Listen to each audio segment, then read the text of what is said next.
聖經導賞團以賽亞書1至39章簡介及特色。背景與作者。作者先知以賽亞活躍於公元前8世紀，喺南國猶大侍奉神，經歷烏西亞、約坦、亞哈斯、希西家等王嘅統治。歷史背景：當時北國以色列面臨亞述帝國嘅威脅，於主前722年滅亡。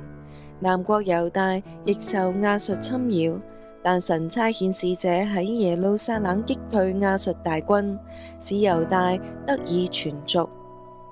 內容與主題：以賽亞書1至39章聚焦喺審判與盼望，可以分為以下主題：對猶大嘅責備與呼籲悔改。第一章以背逆的百姓為主題，斥責猶大虛偽嘅宗教儀式，呼籲追求社會公義。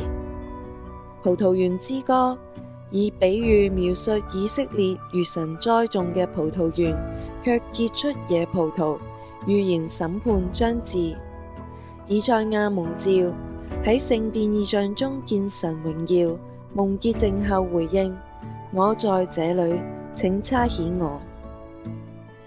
對列國的審判，預言巴比倫、亞述、非利士、摩押、大馬士革等國嘅滅亡，彰顯神掌管萬邦歷史。特別提到巴比倫雖尚未崛起，但以賽亞已預見其未來傾覆。彌賽亞與末世盼望。小啟示錄描繪末世審判與復興，提及死人復活及新天新地嘅盼望。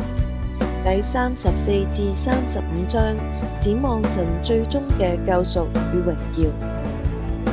歷史敘事：希西家與亞述危機。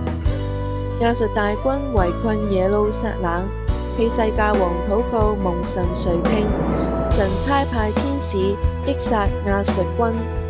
希西家病愈後，向巴比倫使者炫耀財寶，導致以賽亞預言猶大未來被擄至巴比倫。預言耶穌的經文。以賽亞書包含多處關於彌賽亞嘅預言，常被新約引用，指向耶穌嘅出生、事工、受難與復活。以下為主要經文及其應驗。童女懷孕生子，以馬內利。因此，主自己要給你們一個兆頭，必有童女懷孕生子，給他起名叫以馬內利。新約應驗。馬太福音1章22至23節引用此節，證明耶穌由童貞女瑪利亞所生，應驗以馬內利嘅預言。彌賽亞嘅稱號：奇妙策士、全能的神、永在的父、和平的君。因有一嬰孩為我們而生，有一子賜給我們，政權必擔在他的肩頭上。他的名必稱為奇妙策士、全能的神、永在的父、和平的君。他的政權與平安必加增無窮。新約關聯：耶穌被稱為神的兒子，係和平的君，並彰顯神性。耶西的根與聖靈充滿的領袖。從耶西的本必發一條，從他根生的枝子必結果實。耶和華的靈必住在他身上。新約應驗：耶穌係大衛嘅後裔，受洗時聖靈降臨，並靠聖靈傳道。以賽亞預言耶穌為全人類嘅救主，成就神嘅救贖計劃。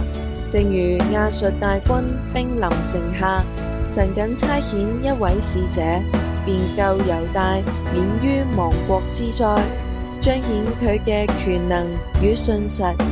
除耶穌基督以外，神未賜下別的名，使我哋可以因信得救。